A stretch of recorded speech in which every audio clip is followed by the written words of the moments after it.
newer initiatives that are advantageous. And in so doing, I do not pretend to have all the wisdom in my head.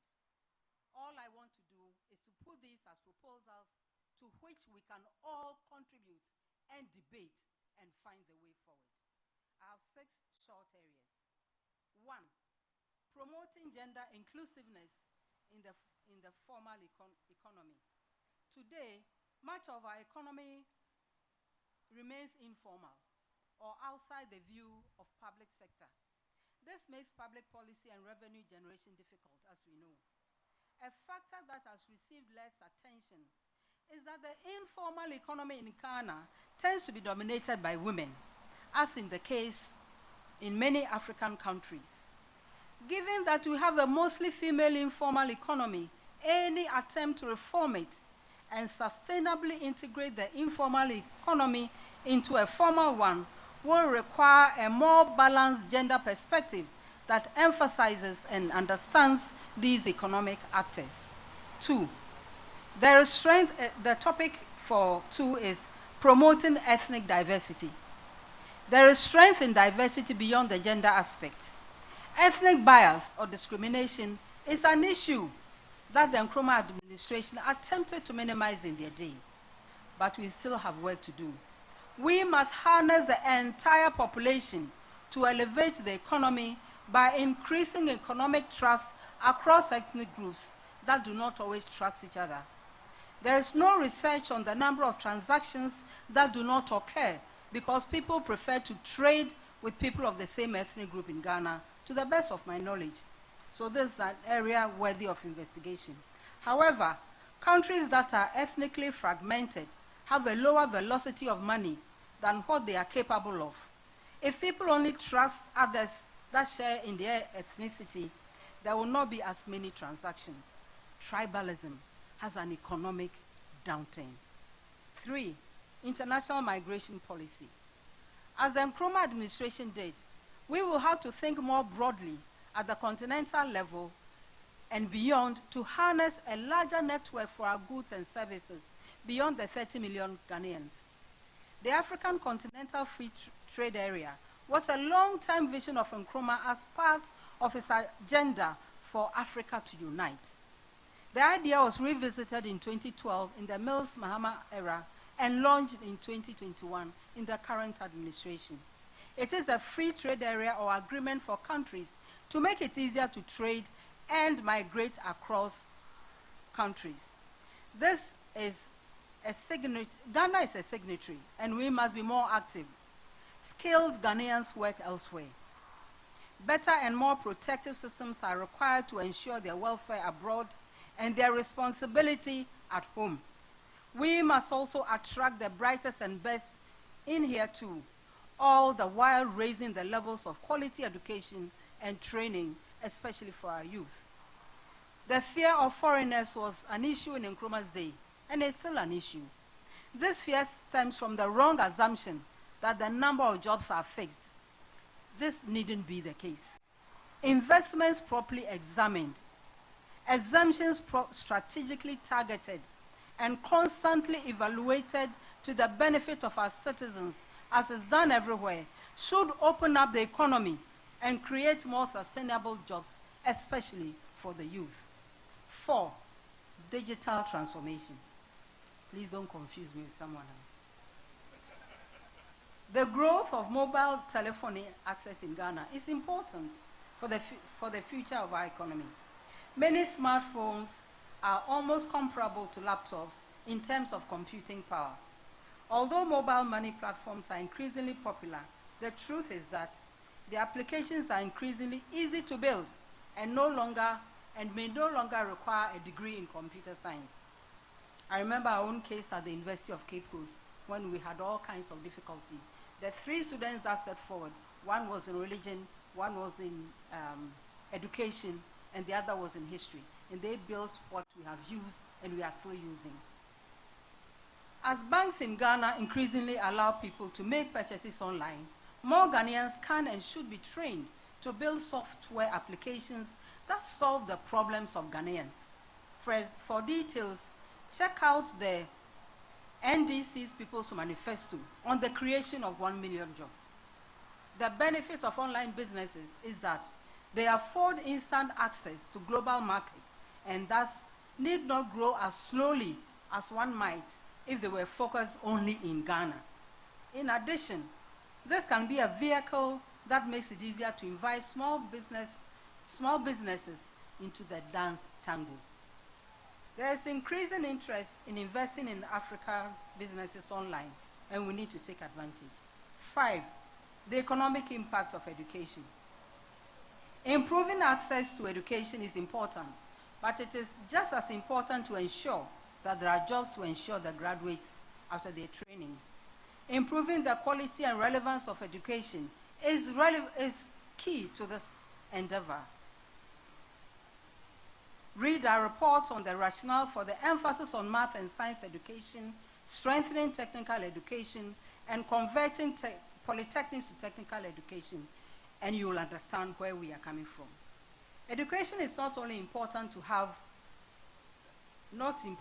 in order to have enlightened population that makes sound and ethical decisions in a safe society. Education has fundamental implications for our economy. For an economic standpoint, people tend to earn more when they are better educated and so on. Because through education, that is a proper quality, relevant education, people become more exposed to various needs and wants that translate into consumer behavior. For example, much of the consumer spending in the country that we see today may not even be possible if not for the progress we have seen in education since the days of Kwame Nkrumah, when he allocated 40% of the budget to education. Nobody has beaten this record. The fact that so many of our businesses remain small and informal signals that we need to get more serious about the work that should happen in education, both formal and informal. By improving the quality, relevance, and access to education, we can help to support businesses and enable them grow. This is the kind of vision that will be needed to help take Ghana's economy to new heights, with a population that is more involved in the economy and the benefits that will come over time. The final point before my conclusion is industrial policy. We need an industrial policy definitely refers to the official strategy of a country to encourage economic growth. An industrial policy normally focuses on building a domestic manufacturing sector that is continentally and globally competitive. Transportation, telecommunication, and other sectors are strengthened in this area. But steps are not taken just because these areas are important in themselves. They should be part of a cohesive and unified intervention towards making an entire economy grow over time. The goal of an industrial policy for a country is to have large industries within its borders that can compete on a global and continental stage. Right now, Ghana imports almost everything. However, we can gradually focus our imports on technologies that help us to produce more goods in country from scratch to finish than to import the finished products themselves. And we did a lot of work to identify these in our lives in government to make this happen. Although one cannot turn this around overnight, we need a roadmap on the sectors that an administration decides to prioritize, and we can grow our economy and evolve it. For example, a policy involved in limiting imports of finished goods and emphasizing imports and creation of machinery in particular will be helpful. Let's visit the ITTU. It's amazing what they do. And I wonder, why don't we purchase these things? This is why we can grow our own engineers. So we don't need our engineers roaming the streets looking for jobs. In most, I'm drawing to a conclusion. In most democracies, debate is key to any decision making. This must not, and this will not change. Economic progress must be broken up into realistic milestones with timelines that reflect urgency. This will require smaller and more agile policy teams in the ministries and fewer committees and regular progress reporting at the individual staff level and sector level to maintain accountability and consistent goal achievement. Distinguished ladies and gentlemen, we must take action to boost our own confidence in our ability to heal our country, to lift both local and non-local investor confidence. This is the time for calm, sober minds and voices to deeply reflect how we got here. We must learn to listen, respect dissenting views in order to collectively own the outcomes. It is the time to dream again. It is the time to dream big, maybe dream bigger than Nkrumah did, with collective determination, dedication, zeal, and conviction. Yes, we can. And the time is now. Finally, comrades, allow me to say this by way of ending. Human as he was, Kwame Nkrumah may have had his weaknesses. However, regardless how we choose to remember him, he was not corrupt.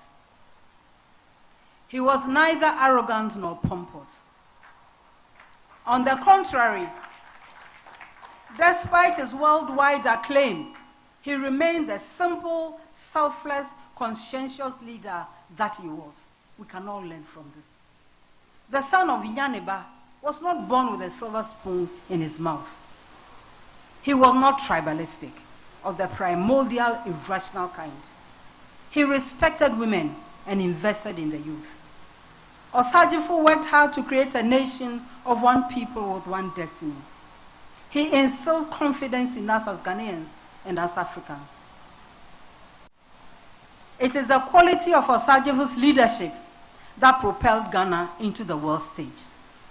It is not by accident that a statue graces the forecourt of the AAU building in Addis Ababa, and that he has been declared the African of the millennium. That is not a mistake.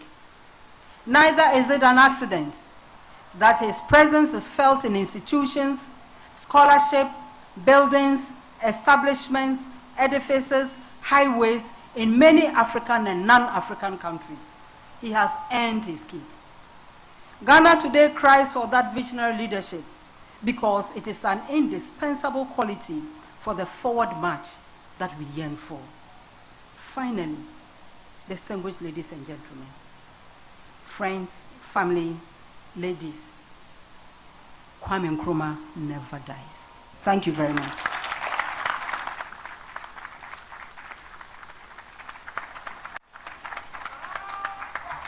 I'll wait.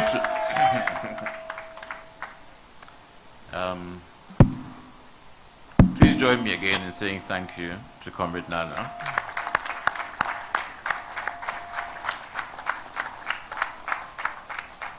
There was a lot in there, a tremendous deal which we may gloss over, but remember the 6 key strategic points she made and the statements about values of leadership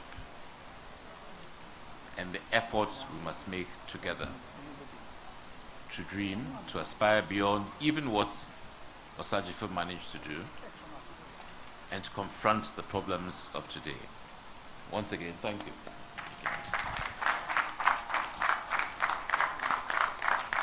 As I said in the beginning, we have a poetry interlude now. So we will invite Comrade Oswald, I hope you are ready, to give us your poem. While we are doing that, Loretta, as I said, we will pass the basket around, and those who are in the position, please feel free to contribute to the work we do together.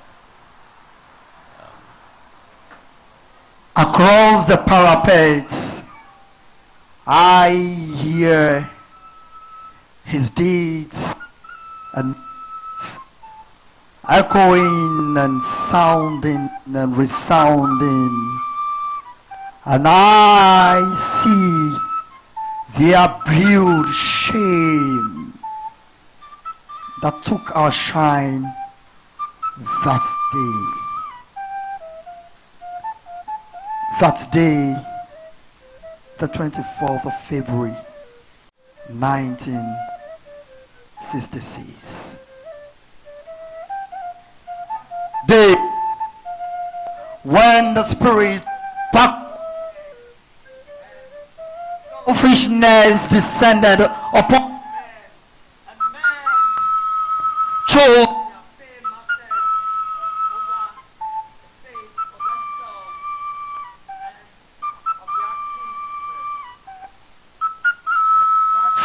day when man chose to be myopic, chose to be evil, chose to be Judases, chose to betray generations born and unborn, and alas,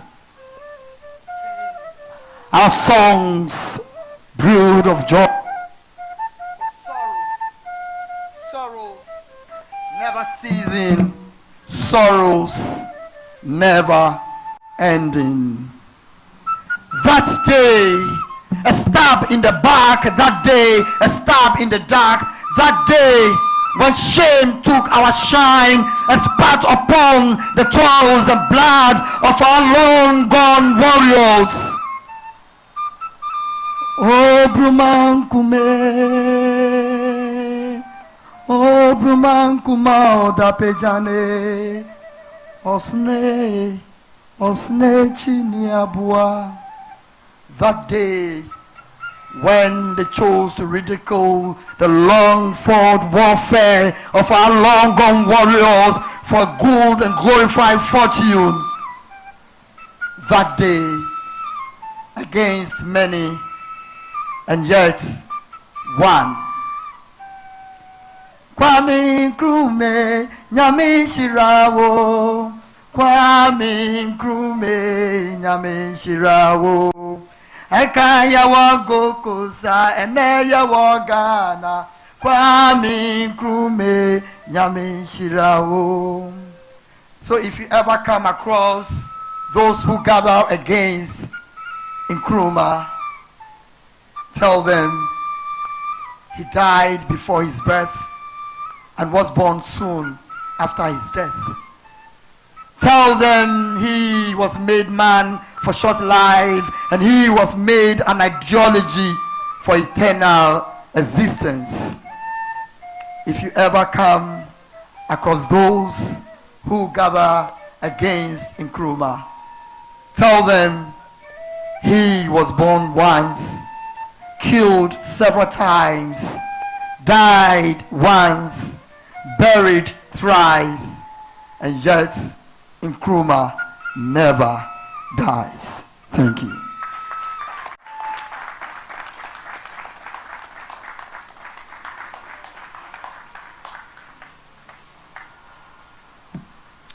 Thank you very much. I will introduce our next speaker in a second, but I thought I should mention that amongst us tonight we have the representatives of both the Palestinian people, Comrade,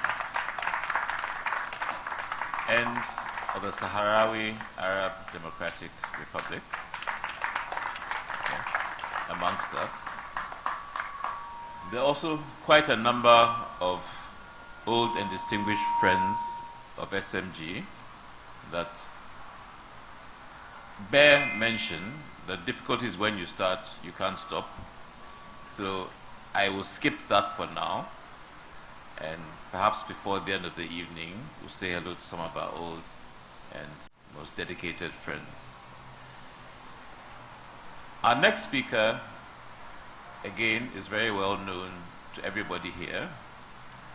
I have introduced Comrade Pratt many times before and never gotten beyond a sentence because he is so well known, so well respected, so well loved, in fact.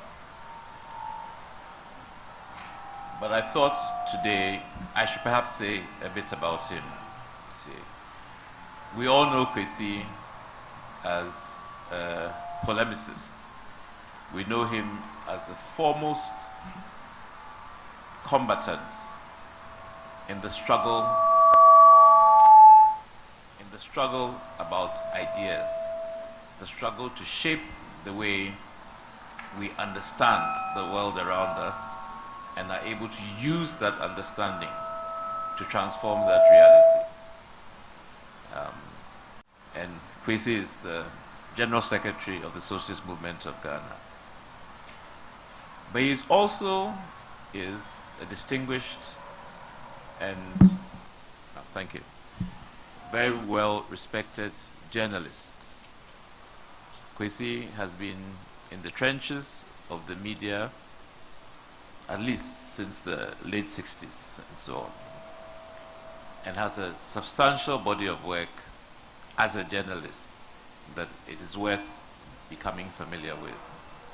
So don't just see him as an agitator. I thought I should also make the point that Kwesi is a very impressive entrepreneur. He's not all high-level talk about ideas and so on.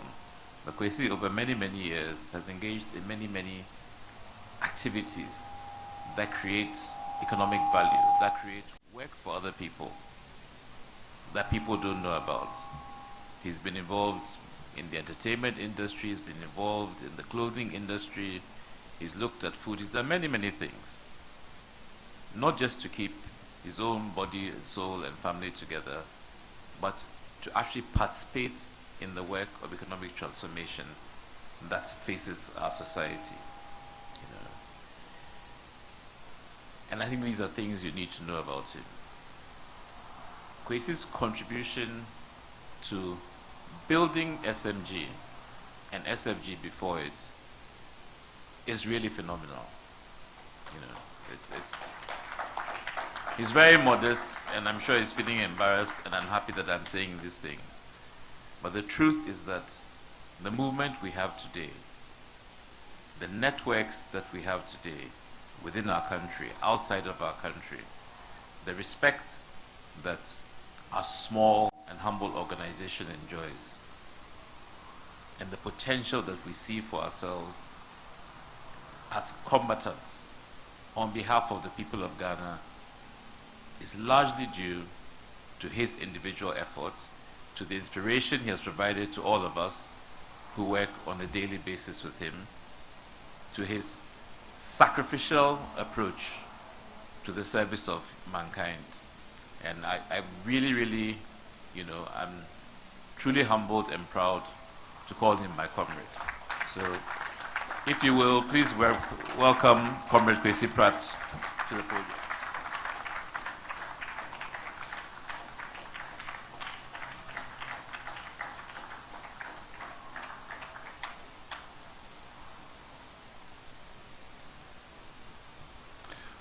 Comrades and friends, distinguished ladies and gentlemen,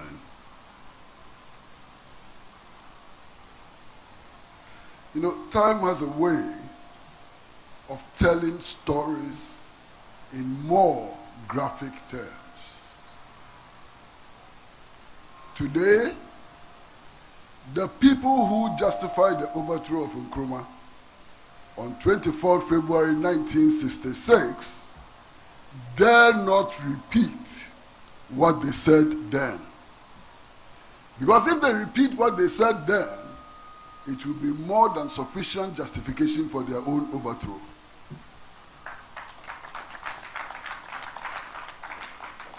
They told us then that we were suffering economic hardship and therefore the coup was justified. What are we suffering today? Are we not suffering economic hardship?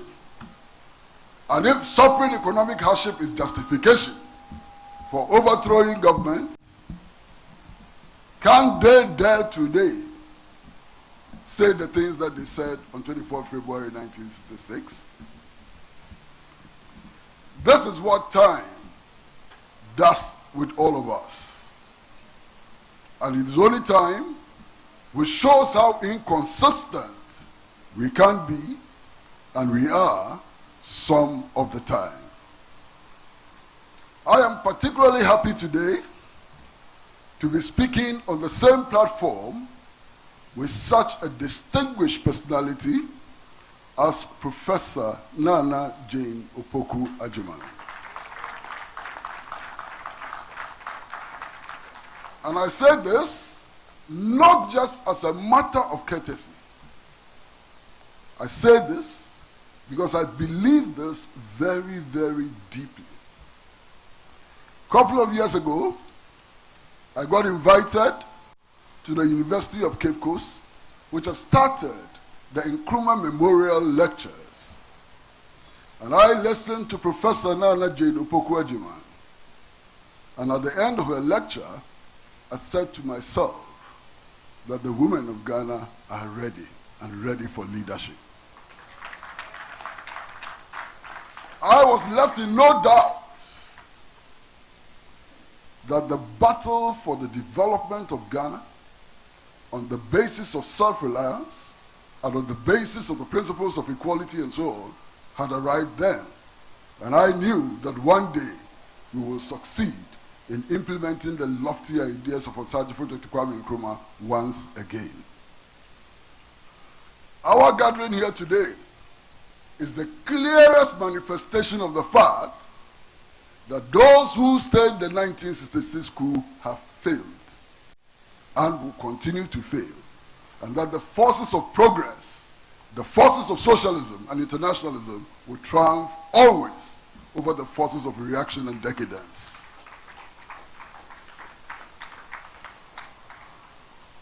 Today, we are discussing 56 years after the overthrow of the Osagyefo and the state of the Ghanaian economy. There is not much to say about the state of the Ghanaian economy. Everybody knows the state of the Ghanaian economy, and everybody feels the Ghanaian economy. You know, some of our countrymen, when they are called upon to discuss the state of the Ghanaian economy, throw about meaningless statistics and meaningless slogans which have no relevance to the lives of our people. I urge all of us tonight to look at the state of the Ghanaian economy from the point of view of our survival, our living conditions on a daily basis. That is where the true state of the Ghanaian economy can be discerned.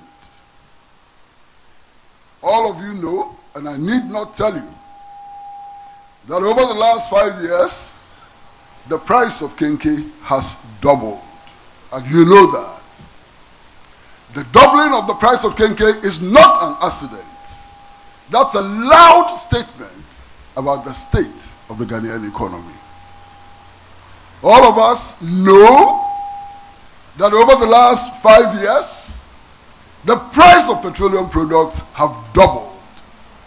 And that is a loud statement about the state of the national economy. All of us know our many friends and relatives who have not been paid for 7 months, even though they continue to go to work on a daily basis. That's a statement about the state of the Ghanaian economy.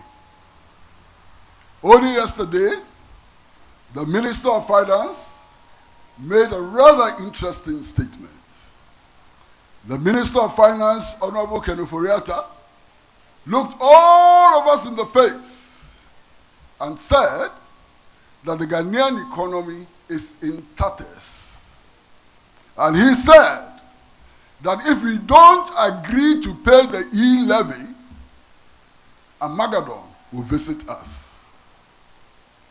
Clearly, the only solution they appear to have is e-levy. For their information, we will never pay that e-levy.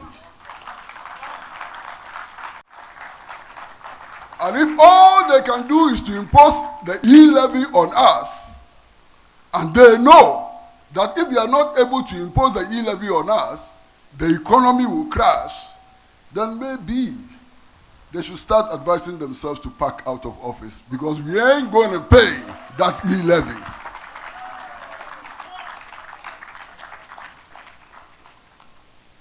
I am surprised.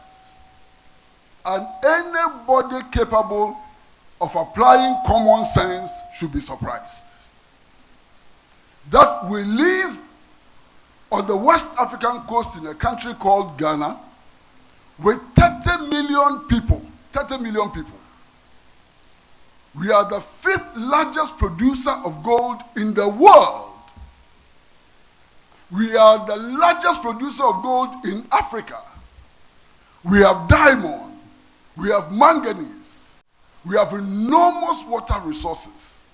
Our land is crisscrossed by all kinds of rivers, including the biggest man-made lake in the world. That we have the human beings that we have. Look around you. Look at the people around you. Look at the people around you.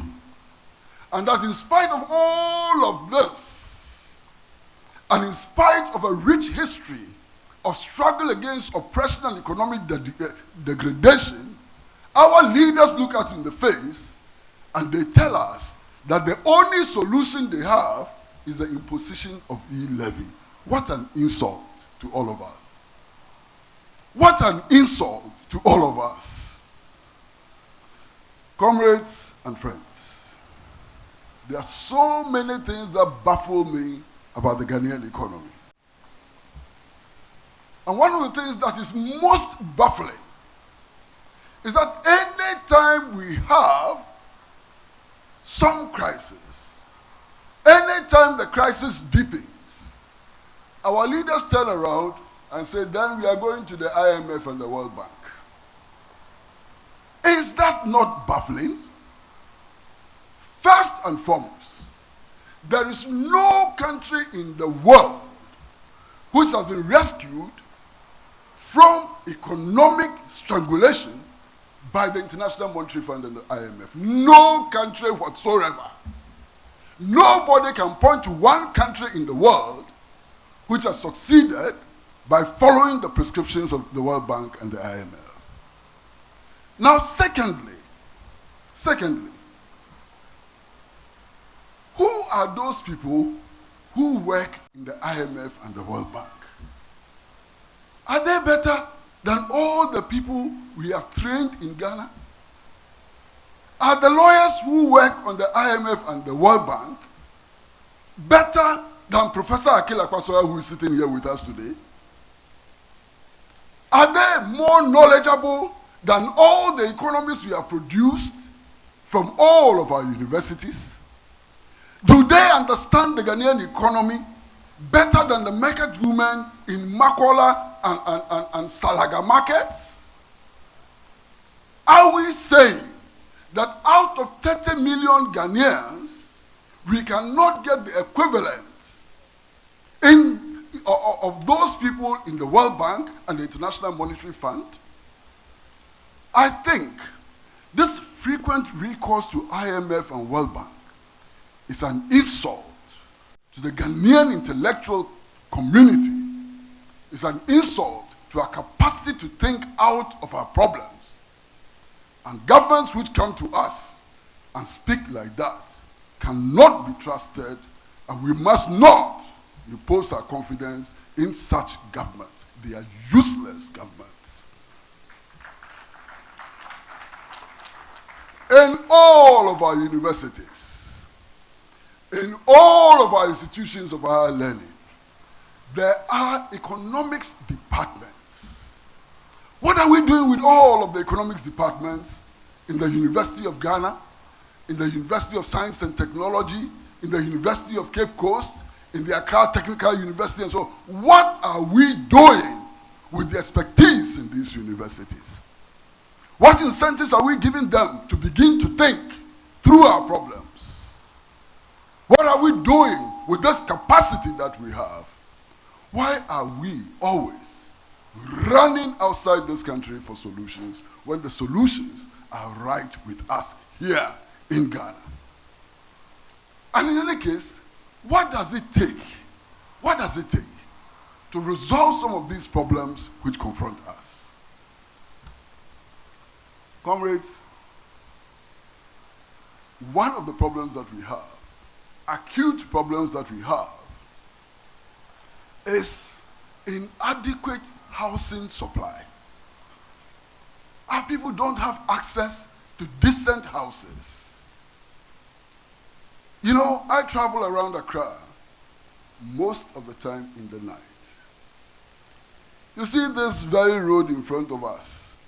It extends to another road which leads to Abakala Pass. And in the days of General Kutu Achampong, they built a bridge there. Under that bridge are holes.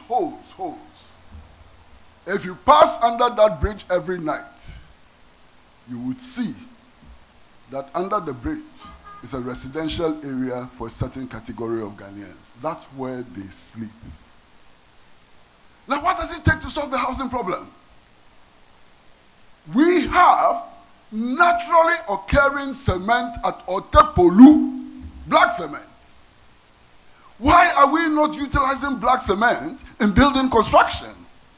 Why do we always have to import clinker cement? Why have we stopped thinking?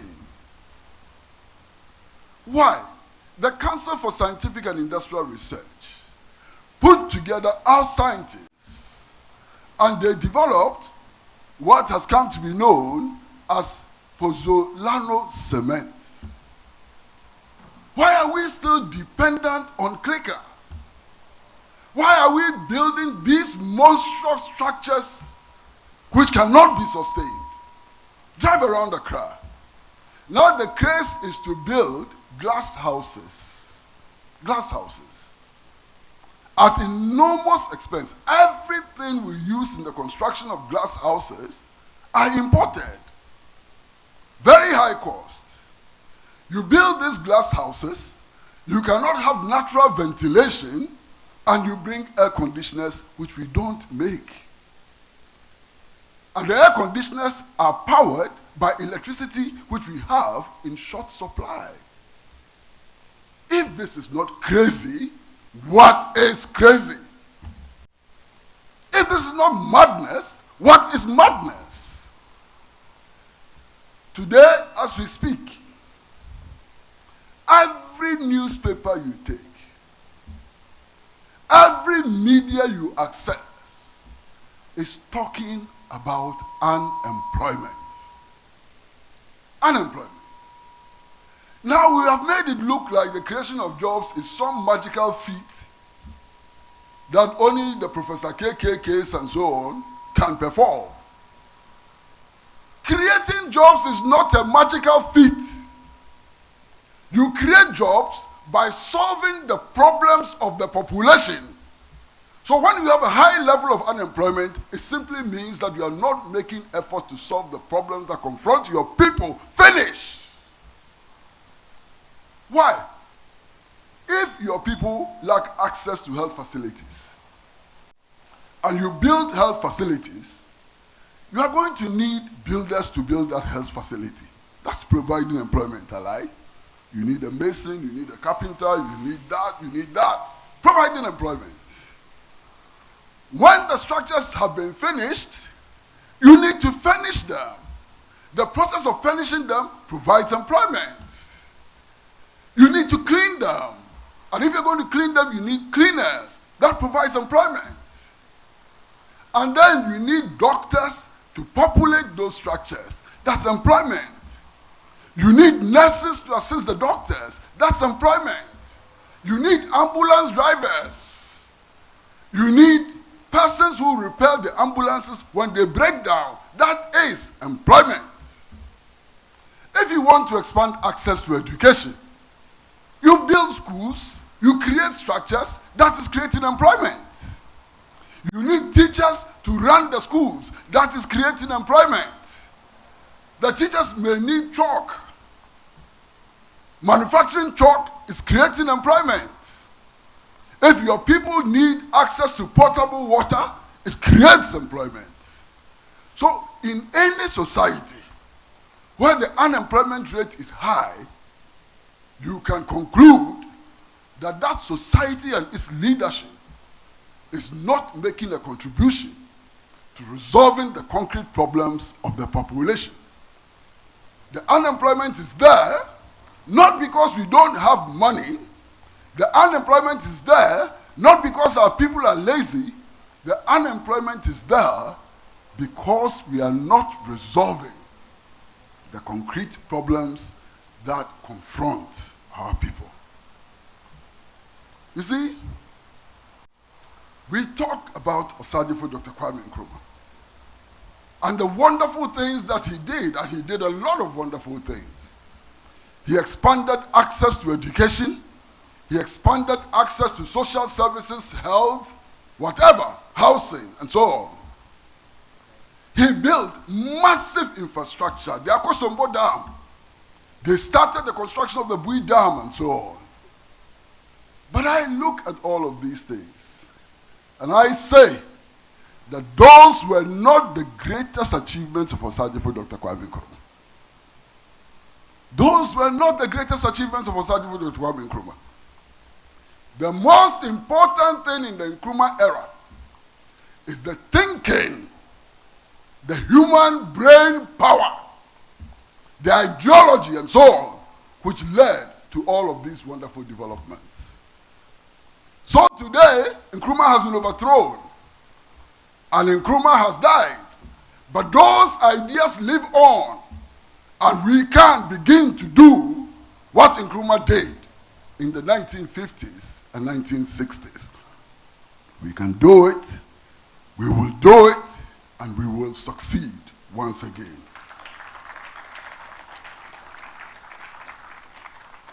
This morning, I grabbed one of the local newspapers this morning. I'd gone to the studio to do the newspaper review, and I have to read all the newspapers before we start the newspaper review. And I saw a quotation from Mr. Kwame Pianim, a founding member of the New Patriotic Party and a leading economist in Ghana. And Mr. Kwame Pianim said that our Yale-educated finance minister has been a monumental failure. And it struck me. It struck me that our finance minister is Yale-educated. What does that mean? Yale-educated. And there are so many of them throwing their certificates in our face. Oxford-educated, Harvard-educated, Yale-educated, and so what?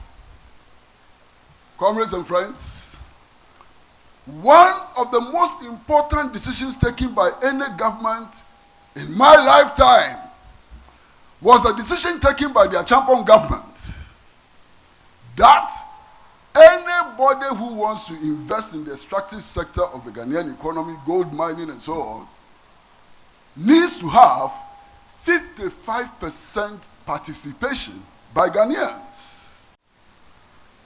Achampong did not go to Yale University.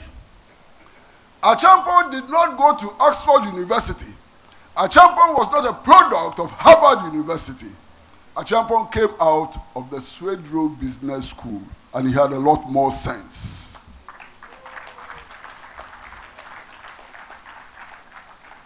So the era of people going around throwing their certificates at us and so on is over.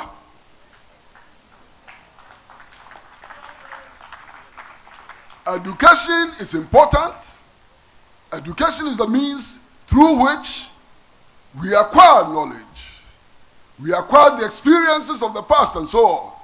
And we try to improve knowledge and so on. Education is very, very important. But acquiring a certificate is not the same as acquiring education. Because there are so many people who acquire empty certificates, useless certificates that have no bearing to what that certificate should certify that they are capable of doing. We have come to a new era when our leaders and people must be judged on how they contribute to improving the living and working conditions of our people rather than those useless certificates they throw in our faces. This is the time when we must make judgments on the basis of what we contribute to make people eat at least one square meal a day. You know, most of the times, when we are called upon to describe the Ghanaian economy and so on, we like to peddle the figures. The gross domestic product, per capita income, rate of inflation and so on. What does that mean? I mean, those who peddle these things, they are so damn ignorant that they don't even know that these are statistical averages. And statistical averages hide more than they reveal. So when we are told that we are enjoying a per capita income of a certain amount, what does that mean? It simply means that if you put all our incomes together, and that would include those who earn 300 cedis a month, that's an income, you put it together. And then those who earn 50,000 cedis a month, you add it. You add all the incomes and you divide by the number of income earners or a certain population, and you have per capita income. Is this something that we should be boasting about? Does this tell us the whole story? Because it is possible that in a year, expatriates alone, their incomes can change the per capita income. It is possible that in a year, when the majority of our people are suffering, cannot buy petrol, cannot buy kenke, cannot buy fish and so on, the per capita income will rise. So what is this use of per capita income and all these useless noises we keep hearing every day?